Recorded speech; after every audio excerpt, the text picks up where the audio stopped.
कि हमारे सर पर भी इश्क का भूत चढ़ा था। और क्या बताऊं यारो, हमारा भी इश्क से पाला पड़ा था। एक लड़की थी मेरे घर के सामने जो मुझे अच्छी लगने लगती है, और ये उम्र ही कुछ ऐसी थी जो हम दोनों को प्यार करने पर मजबूर कर देती है। उसके साथ बिताए हुए पलों में मुझे जन्नत का एहसास होता था, और उसके घर वालों के चले जाने के बाद मैं उसकी गोद में सर रखकर चैन से सोता था। एक दिन उसके घर वालों को पता चल जाता है, वो हम दोनों को मिलते हुए देख लेते हैं, और अब उसके घर वाले उस पर पाबंदियां करनी शुरू कर देते हैं। अब हम दोनों को एक दूसरे की आदत सी हो जाती है, और मैं तो पहले ही पागल था, अब वो भी मेरे प्यार में पागल सी हो जाती है। अकेला प्यार से ही पेट नहीं भरता, उसके लिए खाना भी पड़ता है, और घर ऐसे ही नहीं चलता, उसके लिए कमाना भी पड़ता है।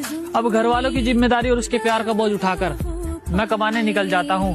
मैं जल्दी ही वापस आऊंगा, मेरा इंतजार करना, ये कहकर मैं बाहर आ जाता हूँ। उसे मेरी आदत थी तो वो मेरा इंतजार कैसे करती, और मैं उसकी मजबूरी समझता था। उसके पास तो फोन भी नहीं कि हमारे सर पर भी इश्क का भूत चढ़ा था। और क्या बताऊं यारो, हमारा भी इश्क से पाला पड़ा था। एक लड़की थी मेरे घर के सामने जो मुझे अच्छी लगने लगती है, और ये उम्र ही कुछ ऐसी थी जो हम दोनों को प्यार करने पर मजबूर कर देती है।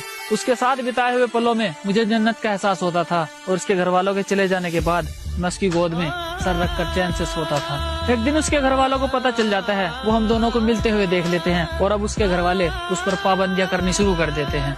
अब हम दोनों को एक दूसरे की आदत सी हो जाती है, और मैं तो पहले ही पागल था, अब वो भी मेरे प्यार में पागल सी हो जाती है। अकेला प्यार से ही पेट नहीं भरता, उसके लिए खाना भी पड़ता है, और घर ऐसे ही नहीं चलता, उसके लिए कमाना भी पड़ता है। अब घर वालों की जिम्मेदारी और उसके प्यार का बोझ उठाकर मैं कमाने निकल जाता हूँ। मैं जल्दी ही वापस आऊंगा, मेरा इंतजार करना, ये कहकर मैं बाहर आ जाता हूँ। उसे मेरी आदत थी तो वो मेरा इंतजार कैसे करती, और मैं उसकी मजबूरी समझता था। उसके पास तो फोन भी नहीं था, तो मुझसे बात कैसे करती। मेरा काम में मन नहीं लगता, अब मैं घर जाने की ठान लेता हूँ, और उसके पास जाकर लिपट लिपट कर रहूंगा। मैं उसके पास जाने की ठान लेता हूँ। घर आते ही छत पर चढ़ जाता हूँ, और वो मुझे नजर आती है।